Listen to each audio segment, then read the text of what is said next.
2003, a 13-year-old girl walked innocently down a French street when a white van pulled alongside her.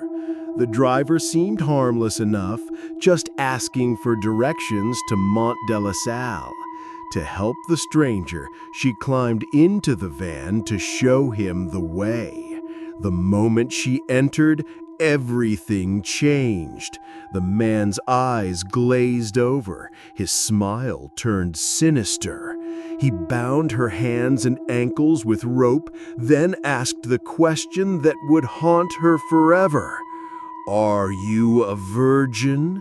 Because if you are, I'm going to take it from you." As terror consumed her, survival instincts kicked in. She chewed through the ropes, freed herself, and when the van stopped at traffic lights, she leaped out and ran for her life. A passing motorist helped her, took down the license plate, and immediately drove to the nearest police station. That license plate would lead police to one of France's most horrifying serial killer couples. Michel Fourniret was 62 years old when police caught him, a forest ranger living in the remote village of Sarthe-Custine with his wife Monique Olivier and their young son. But his story began much darker, in the depths of a French prison. In February 1987, while serving time for rape and sexual assault, Fourniret placed a personal ad in a Catholic magazine called Le Pèlerin. The response came from Monique Olivier, a 38-year-old woman who would become his partner in unimaginable crimes. Over 10 months, they exchanged more than 200 letters. But this wasn't a typical prison romance. Olivier knew exactly why Fourniret was incarcerated: for sexually assaulting young girls. She didn't care. In fact, she was fascinated. Their correspondence revealed Fourniret's twisted obsession with virginity, stemming from what he claimed was a vision of the Virgin Mary at age 12. In his letters, he referred to his victims as membranes on legs and spoke of wanting to pierce a membrane with what he called his rainbow. The couple made a depraved pact. Olivier would help him find virgins to assault, and in exchange, Fourniret would kill her abusive ex-husband. When Fourniret was released in October 1987, their reign of terror began immediately.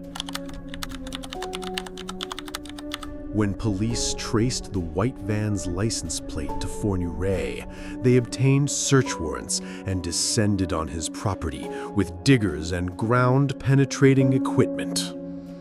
What they found chilled them to the bone. Children's clothing, condoms, gags, handcuffs, inhaler masks, pistols, and ski masks. Initially, Olivier appeared to be the typical abused wife, submissive, scared, staring only at her shoes. Fourniret refused to cooperate entirely, so investigators focused on breaking down what they assumed was the weaker link. The breakthrough came after countless hours of interrogation. Finally, Olivier cracked. In just 30 minutes, she confessed to knowledge of 6 murders. But the full scope of their crimes was far more extensive and disturbing than anyone imagined.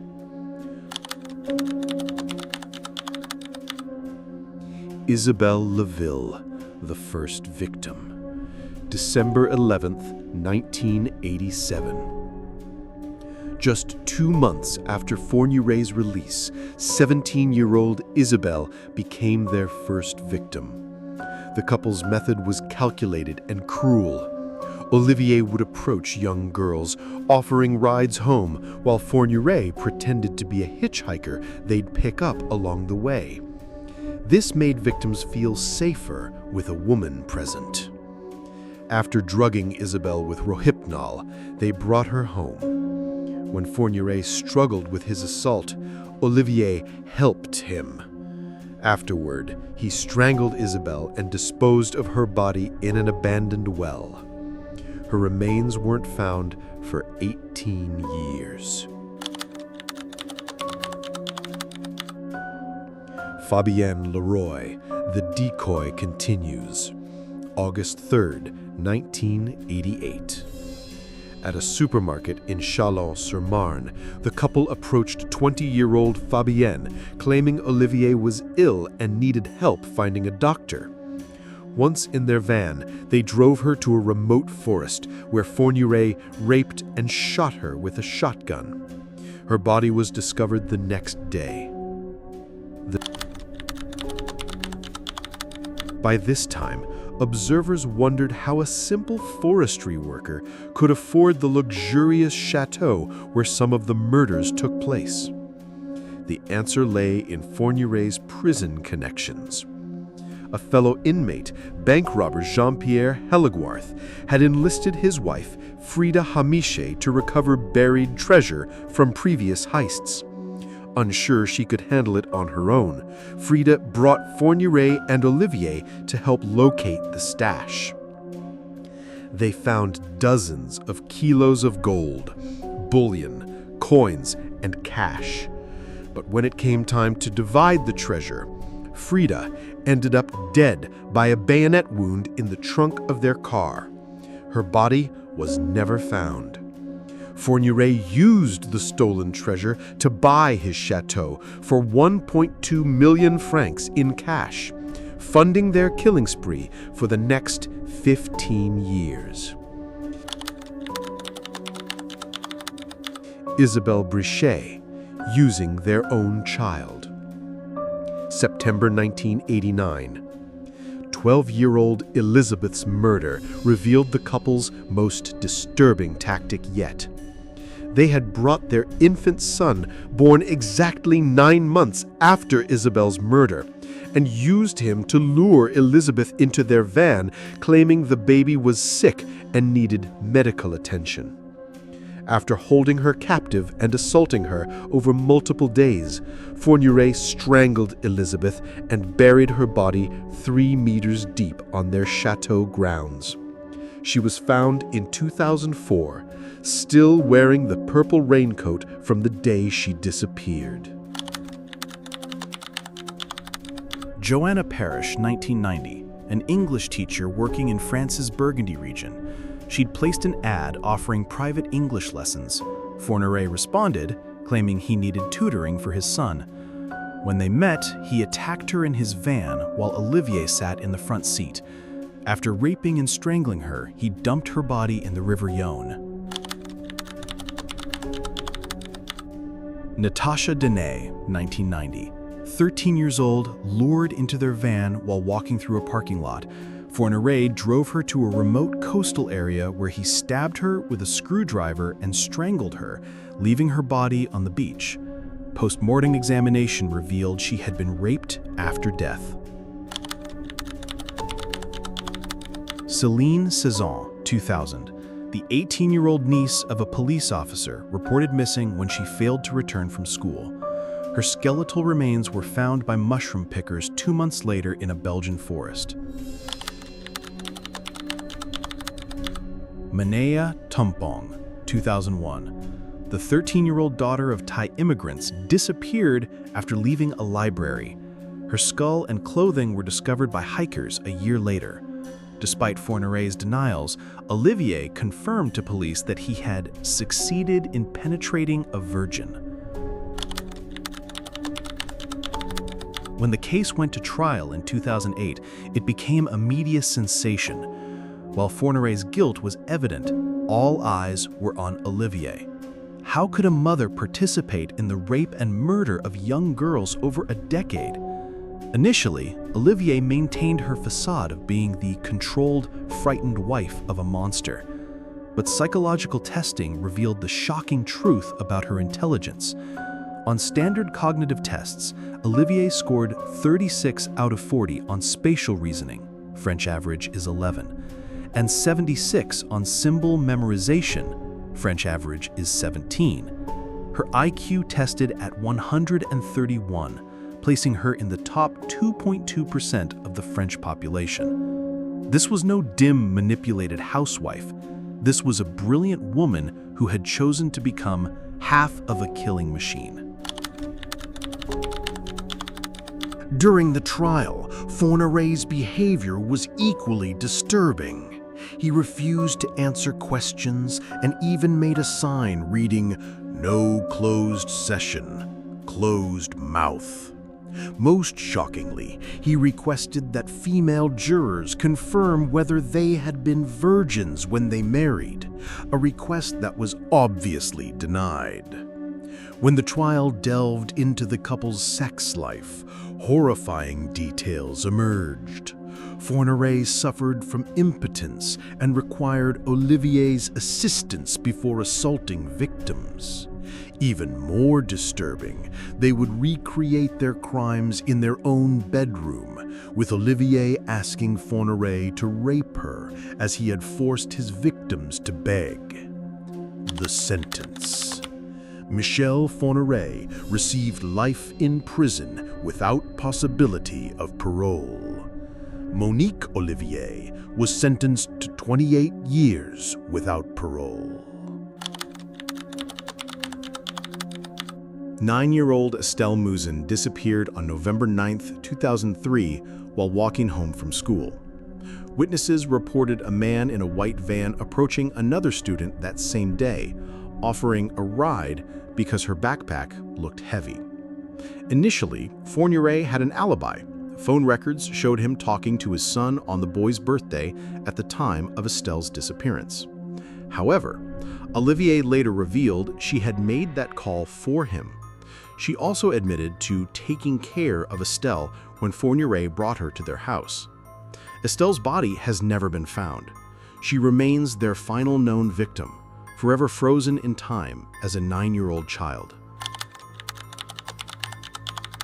Michel Forneret died in prison in 2021 at the age of 79, suffering from Alzheimer's and heart problems. He took many secrets to his grave. Monique Olivier remains incarcerated and will be eligible to apply for conditional release in 2032 when she turns 82 years old. The case of Michel Forneret and Monique Olivier stands as one of the most disturbing examples of how two people can feed off each other's darkness to commit unthinkable acts. It shattered the myth that women are incapable of such violence and revealed how intelligence, when twisted by evil intentions, can make monsters even more dangerous. For the families of their victims, justice may have been served, but the pain of losing their daughters to such senseless cruelty will last forever. Their story serves as a reminder of the monsters that can hide behind ordinary facades and the importance of protecting the innocent from those who would do them harm. The victims are Isabelle Laville, 17, Fabienne Leroy, 20, Jean-Marie Desramaux, age unknown, Elizabeth Brichet, 12, Joanna Parrish, 20, Natasha Danais, 13, Céline Saison, 18, Mananya Tumpong, 13, Estelle Mouzin, 9, Frida Hamish, age unknown, and an unidentified au pair, 16. They are not forgotten. If this story terrified you, smash that like button and subscribe for more spine-chilling content. In 2024, Netflix's Woman of the Hour brought renewed attention to one of the most chilling intersections of entertainment and true crime. The film, directed by Anna Kendrick, told the story of serial killer Rodney Alcala, who brazenly appeared on the dating game in 1978 while actively murdering women across California. But Alcala wasn't alone in his twisted desire for public attention. Throughout television history, numerous killers have stepped into the spotlight, appearing on game shows, reality programs, and cooking competitions, sometimes years before their crimes were discovered, other times while actively hunting their next victims. What drives someone capable of murder to seek the very attention that might lead to their capture? The answer lies in a complex psychology of narcissism, thrill-seeking, and the belief that they're too clever to be caught. Here are 8 shocking cases of murderers who couldn't resist their moment in the spotlight. Show: Bullseye, 1989. Crimes: 4 murders, multiple burglaries, and armed robberies. Status: serving 4 life sentences without parole. John Cooper earned 2 notorious nicknames during his criminal career. The first, the Pembrokeshire Murderer, came from the location of his most heinous crimes in Wales. The second, the Bullseye Killer, came from the game show appearance that would ultimately lead to his downfall. In 1989, Cooper appeared on the popular British game show Bullseye, a darts-based quiz program. He seemed like any other contestant, friendly, confident, and eager to win prizes. What viewers didn't know was that they were watching a man who had already committed multiple murders. Cooper's crimes included the brutal killings of siblings Richard and Helen Thomas in 1985, and the murders of Peter and Gwenda Dixon in 1989, the same year he appeared on television. After his TV appearance, he was arrested for over 30 burglaries and an armed robbery, serving several years in prison. But it was the game show footage itself that proved to be Cooper's undoing. When police reopened the cold cases in 2009, they used the crystal-clear television recording to compare Cooper's appearance with witness descriptions and police sketches from the 1980s. Despite his aged appearance, the footage provided undeniable proof that he matched the original suspect descriptions.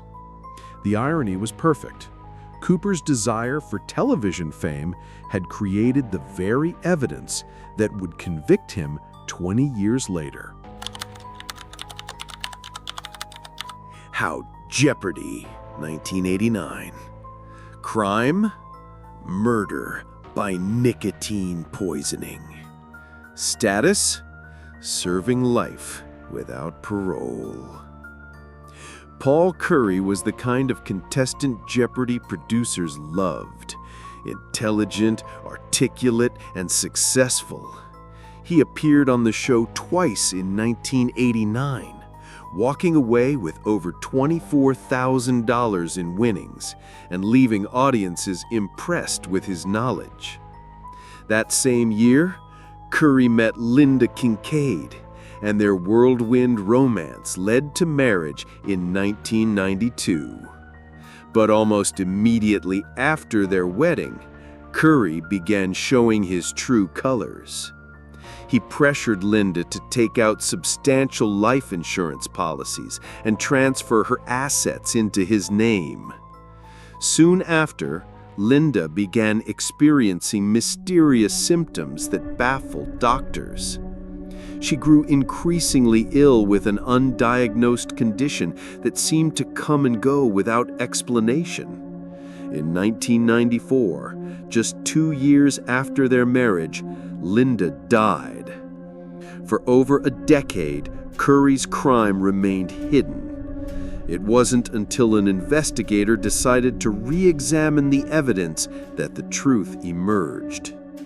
Testing revealed that Linda had 50 to 100 times more nicotine in her system than would be expected for a non-smoker. The level was so extreme, it could only have resulted from deliberate poisoning.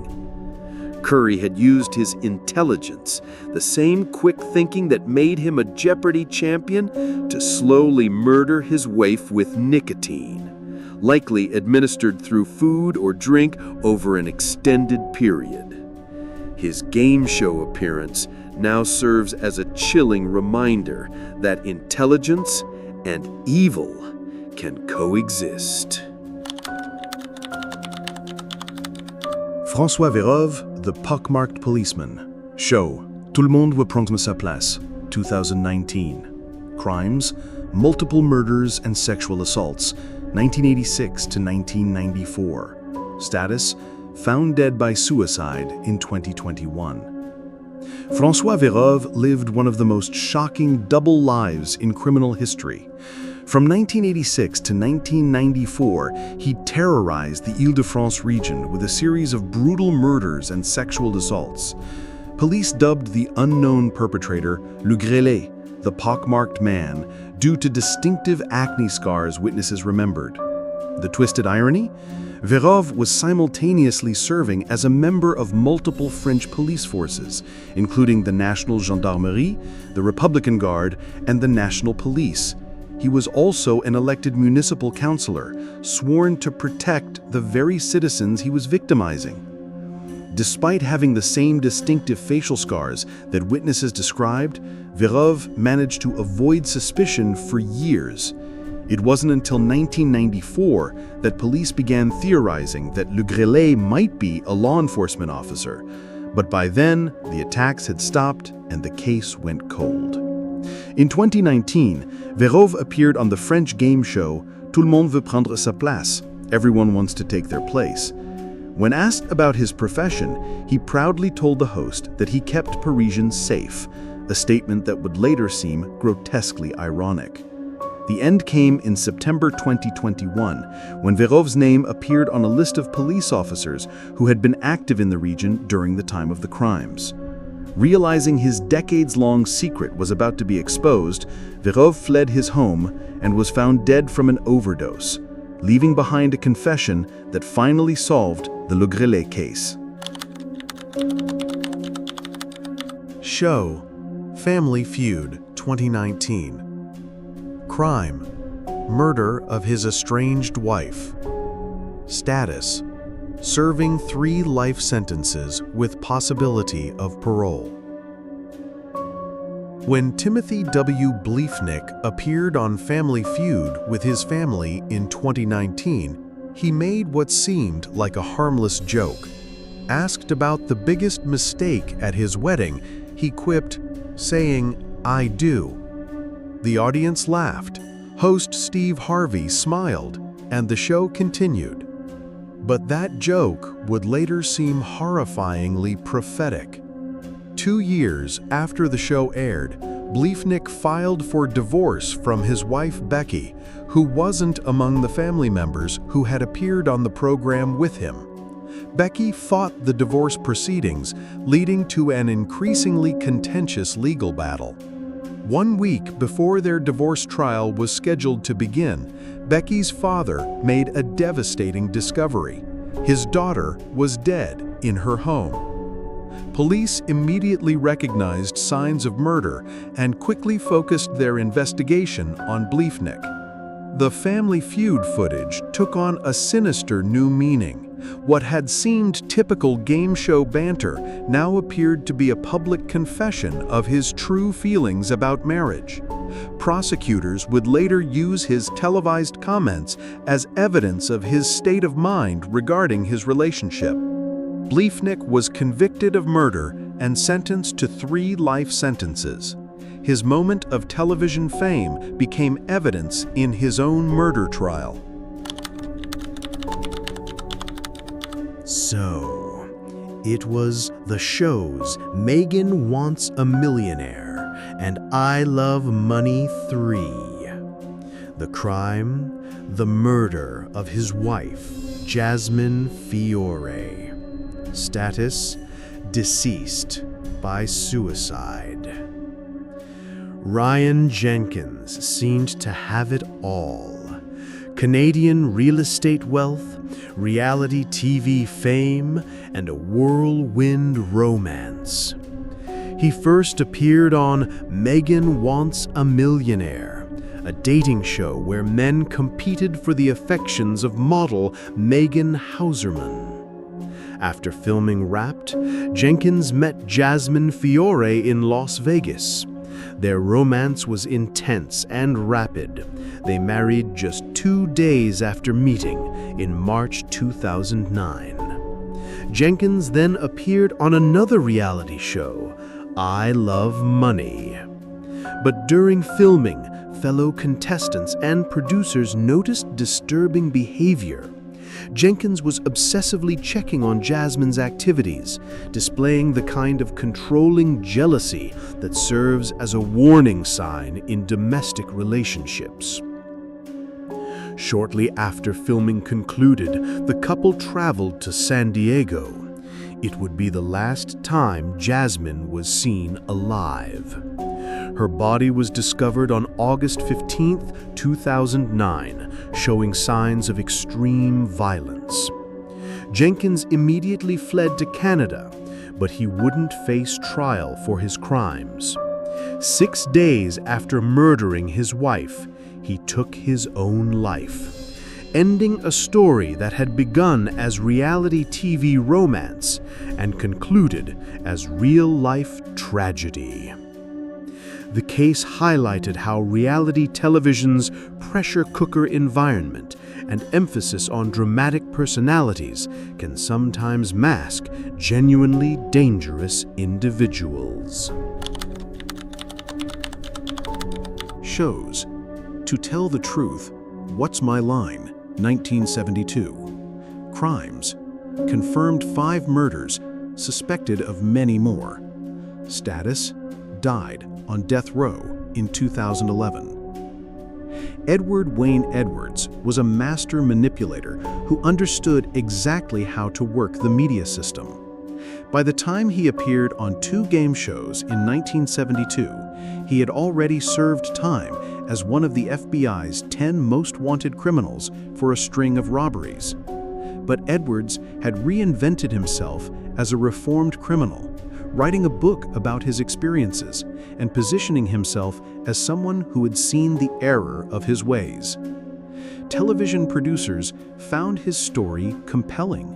A former FBI most wanted criminal who had found redemption made for good television. Edwards appeared on both To Tell the Truth and What's My Line, promoting his reformed image and his book. He was articulate, charming, and convincing in his portrayal of a man who had left his criminal past behind. The reality was far more sinister. Edwards hadn't reformed at all. He had simply become more careful and more deadly.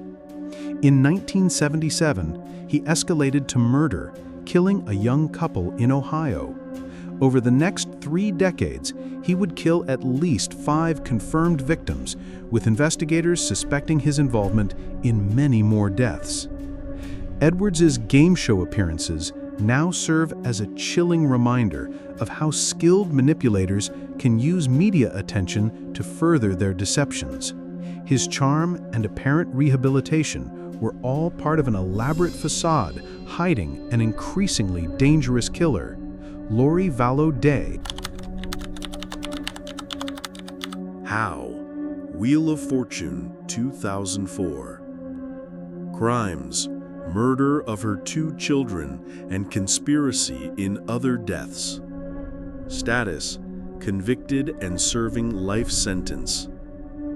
15 years before becoming known as the Doomsday Mom, Lori Vallow Daybell was just another contestant spinning the wheel on America's favorite game show. Appearing in 2004 under her then-married name, Lori Ryan, she seemed like any other hopeful contestant trying to solve puzzles and win prizes. During this period, Vallow was also participating in beauty pageants, details that would later emerge during her trial as evidence of her need for attention and validation. These early television and pageant appearances painted a picture of someone who craved the spotlight and public recognition. The transformation from game show contestant to accused killer was gradual but shocking. Vallow became involved in extreme religious beliefs about the end times and developed a twisted worldview that categorized people as light or dark. This belief system would eventually lead to the deaths of her children, Tylee Ryan and J.J. Vallow, as well as her involvement in the suspicious deaths of her estranged husband and her new husband, Chad Daybell's wife. When investigators examined Vallow's past during her trial, her Wheel of Fortune appearance became part of a larger pattern of attention-seeking behavior that helped explain her psychological makeup.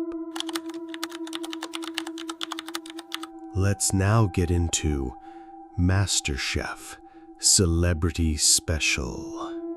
Crimes, 4 murders, numerous sexual assaults via dating apps.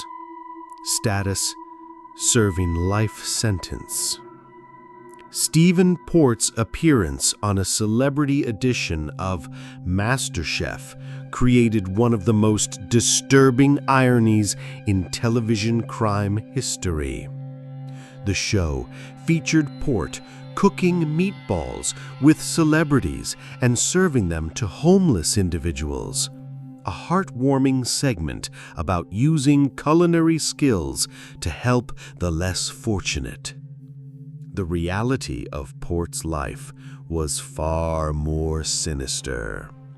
Known as the Grinder Killer for his method of finding victims through dating apps, Port was actively using his skills not to nourish, but to destroy lives.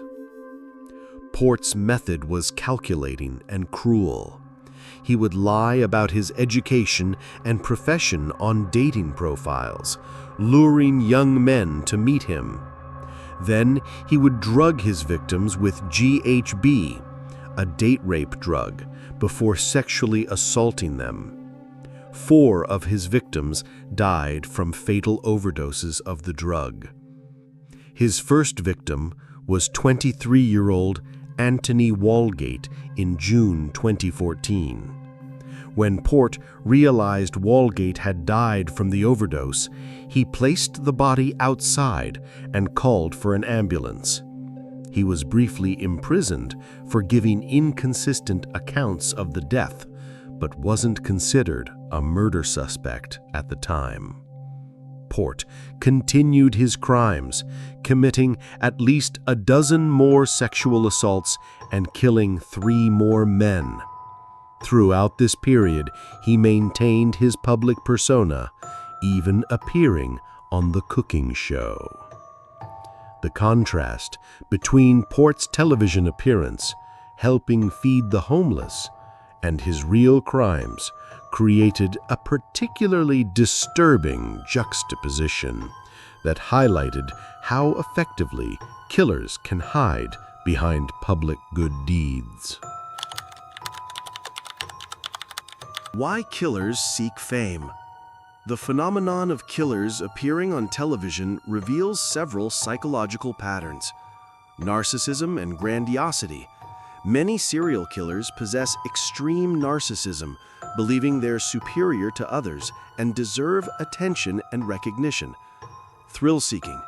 The risk of appearing on television while committing crimes may provide an additional psychological thrill.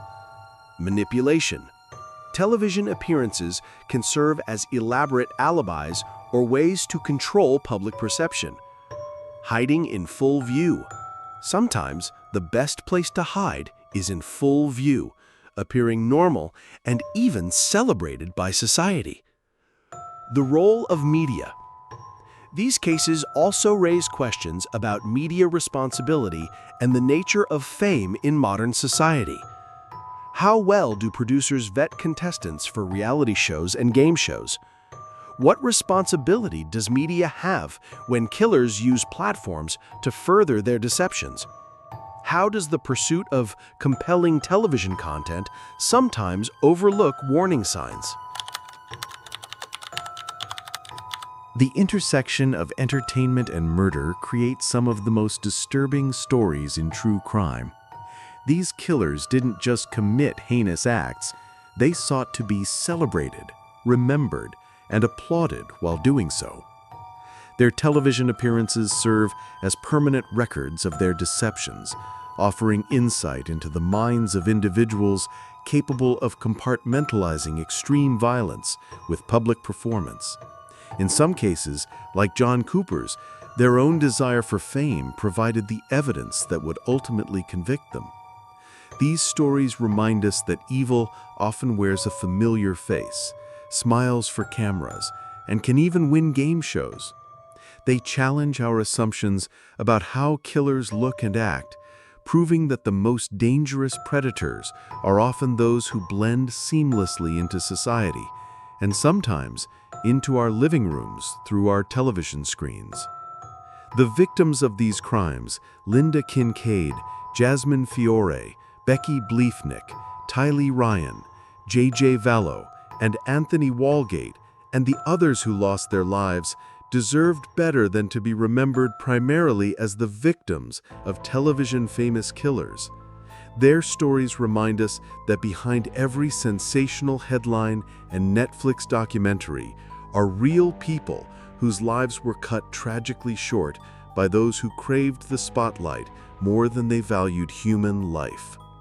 As we consume true crime entertainment, these cases serve as a sobering reminder that sometimes the most chilling performances happen not in scripted dramas, but in the unscripted moments when real killers step into the lights and smile for the cameras. If these stories sent chills down your spine, don't vanish into the darkness without hitting that like button. Share your scariest experience in the comments below, because your story might be featured next. And remember, the scariest thing is missing out. So subscribe now, before the next nightmare finds you.